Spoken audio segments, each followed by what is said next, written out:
Depuis les indépendances, certains présidents noirs se sont accrochés au pouvoir au point de commettre des horribles massacres, des meurtres systématiques, des guerres brutales, des exécutions meurtrières.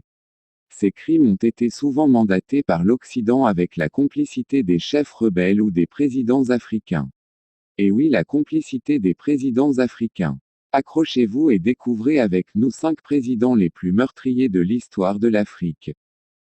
Si vous êtes nouveau, abonnez-vous et activez la cloche pour recevoir des notifications. Haïlé Mariam, président de l'Éthiopie de 1977 à 1991. Haïlé Mariam, né le 21 mai 1937 à Wolaïta en Éthiopie, est un lieutenant-colonel. Il a été à la tête du DER, une milice communiste, en 1974. Cette junte militaire prend le pouvoir durant la révolution éthiopienne de 1974 et abolit le système féodal. Il est alors qualifié de dictateur sanguinaire. Il avait systématiquement éliminé tout ce qui était contre lui et son régime. C'est qui a fait environ 1,5 million de morts. Après l'instauration d'une démocratie populaire, Mengistu devient chef d'État. En mai 1991, l'armée éthiopienne perd le pouvoir devant le Front démocratique révolutionnaire des peuples éthiopiennes. Mengistu se réfugie au Zimbabwe sous la protection de Robert Mugabe. Il est condamné pour génocide, par contumace à la réclusion à perpétuité. Puis en appel, il est condamné à mort le 26 mai 2008. Numéro 2 est Yakubu Gowon. Le général Yakubu est un homme d'État nigérian né le 19 octobre 1934. Il a été chef d'État en 1966 suite à un coup d'État.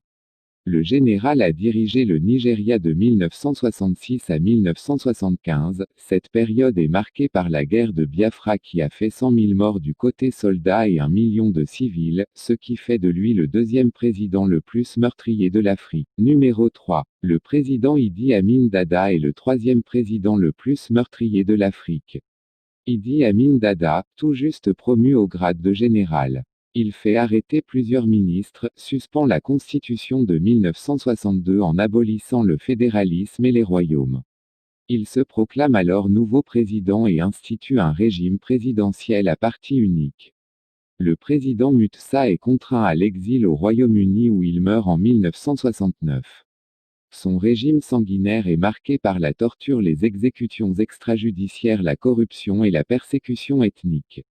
Idi Amin a dirigé l'Ouganda de 1972 à 1979. Il est responsable de la mort de 250 000 Ougandais. Après la suite de son régime en 1979, il a trouvé refuge en Libye, puis en Arabie Saoudite, où il mourut en 2003. Sani Abacha, le numéro 4, est un général nigérian né le 20 septembre 1943 à Kano.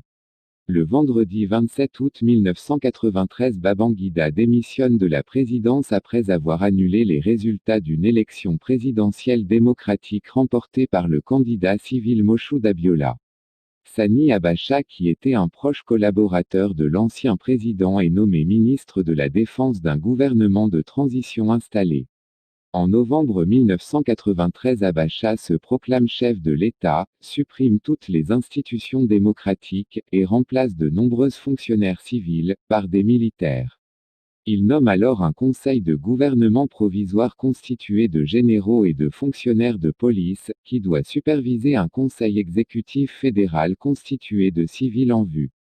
Plus de 100 000 décès ont été notés durant son régime sanguinaire.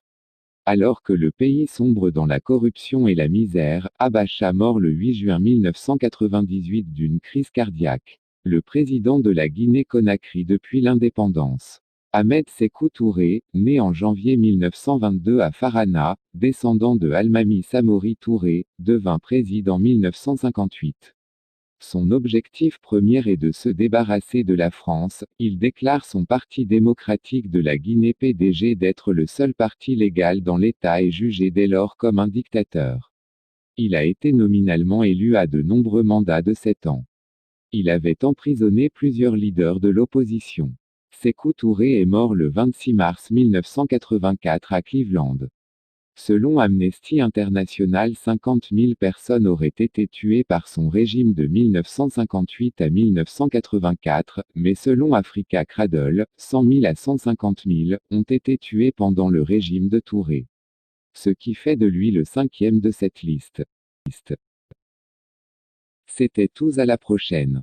Si vous avez aimé, n'oubliez pas de liker la vidéo.